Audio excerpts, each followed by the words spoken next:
And I'm back doing a tech video, or a few tech videos, because guess what I've got? And I'm back doing a tech video, or a few tech videos, because guess what I've got? I have a bunch of free systems. As this is episode 1 of, I don't know how many, of the Freecycle challenge, where basically I post on any social media site asking for free PCs. I get them, see what I can do with them, strip them apart if need be, sell anything I can sell, and just see how much I can get in terms of getting a better PC. Kind of a fun little challenge. Now, I am allowed to use my own money in the sense of transport, but I'm not allowed to use money in the sense of spending unless it is for the purpose of getting the computers. Look, our first victim for this episode. An old school Dell. Which version is this? It is the Dell Optiplex GX260. Nice. So let's open her up. The joys of Dell. Both annoying and brilliant at the same time. Obviously here, you got a nice little shroud, which you can actually put full fat extension cards in, even though this is a small form factor build. Gonna just pop that to one side for now. And the RAM, I'm actually doing this through the viewfinder, so that's why it's a bit clunky, is, if it focuses, looks to be a gigabyte stick of DDR2, so that makes that 2 gigs. Ooh, a whole fancy 2 gig of RAM. And because in order to make sure all the stuff works, I would have to re-thermal paste. I'm not going to do that. I'm not going to take that off. I am, however, going to hook it up. Appears to be no hard drive, but I do have one spare. I just hope it works right. Okay, so first boot is telling me there's a RAM problem. So, time to pop her open and see what we can figure out. Now, if I do that, pop them both open,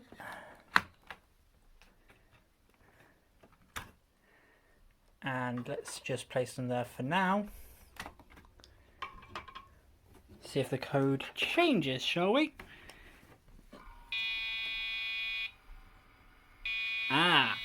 So we know that the RAM slots aren't dead. Also, as a point, the power connectors all Molex. So I can't hook up the hard drive that I've got up here, but I've looked downstairs to see if I've got another one. And I'll figure out what the problem is here, and I'll let you guys know. 2 problems with this. Number 1, I was wrong about the RAM. It isn't DDR2, it's DDR, which means this is way old. Problem 2, BIOS password. And also to point out, you can't boot off of a USB. So that's going to be fun. So yeah, what I'm going to do, put this one to one side, sort of bench it, check the other 2, see if there's anything that I can use from this to help them or them to help this, and we'll go from there. Number 2, again, no drive. This time using that on the disk drive, not giving me much hope for what lies in store. And I've already moved the graphics card because that is the style that it's got. And if you're wondering why I removed the graphics card, I don't have any of those connectors. But what we got here is I can't see. It usually says on the sticker. But anyway, let's hook it up and see what we can find. The motherboard doesn't have a VGA. So I've had to rip my graphics card and put it in. And what do you know? DDR2. Yeah boy. With that processor in even.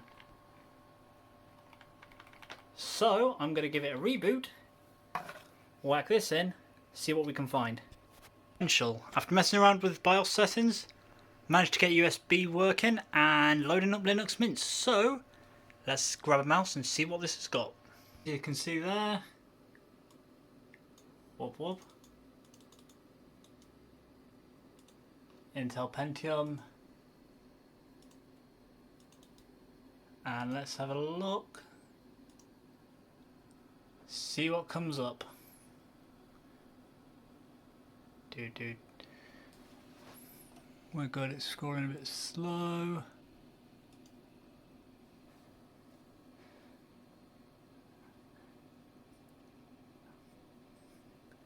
And what we got? Looking for the LGA. Ah! Interesting, PGA 478. So let's search for that. Because we might...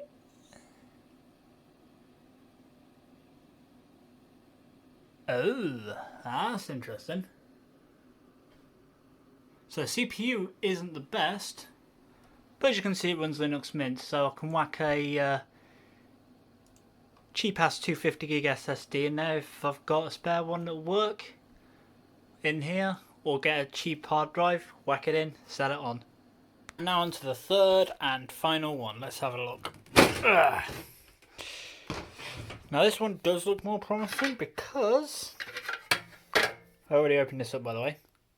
SATA cables, if it's going to focus. Focus, damn it.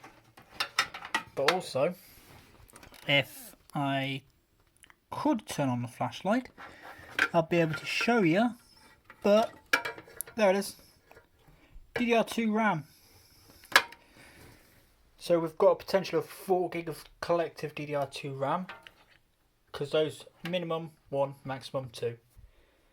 So let's fire her up and see what we get.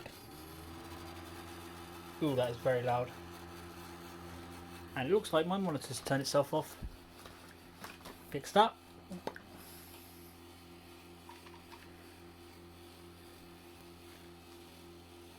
Come on.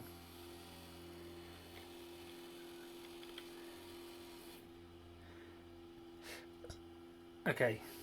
Thankfully the loud fan isn't the CPU fan, so I can unplug that. Okay, this is kind of cool because it's actually the same system as my one in terms of motherboard. Oh, that is nice. The Core 2 Duo is an LGA 775, which means I can get a quad core in there. So that's going to be fun. So let's actually make sure I boot into the right thing, even though there is only one boot drive. And get into Linux via the power of UBC, not UBCD, Yumi. Say hello, Lux. Hello, Lux. So yeah, I'm going to hook in the Ethernet, see what this is, and I'll be back in a bit. So we have actually found something out. That's the motherboard, and this is the motherboard page. We can get quad-core CPUs up to 3 gigahertz. Yeah! And then there's some of these like, eh. So yeah, this has actually got potential. Awesome! Now it's time for the most nervous part about any of this. The BIOS update. So, here we go.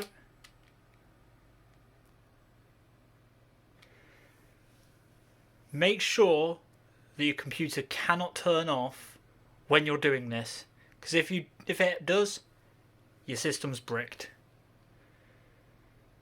So I'm going to leave that here, and I'll come back to you guys in the next episode, where I'll be going through all the stuff here to see what is sellable, salvageable, usable.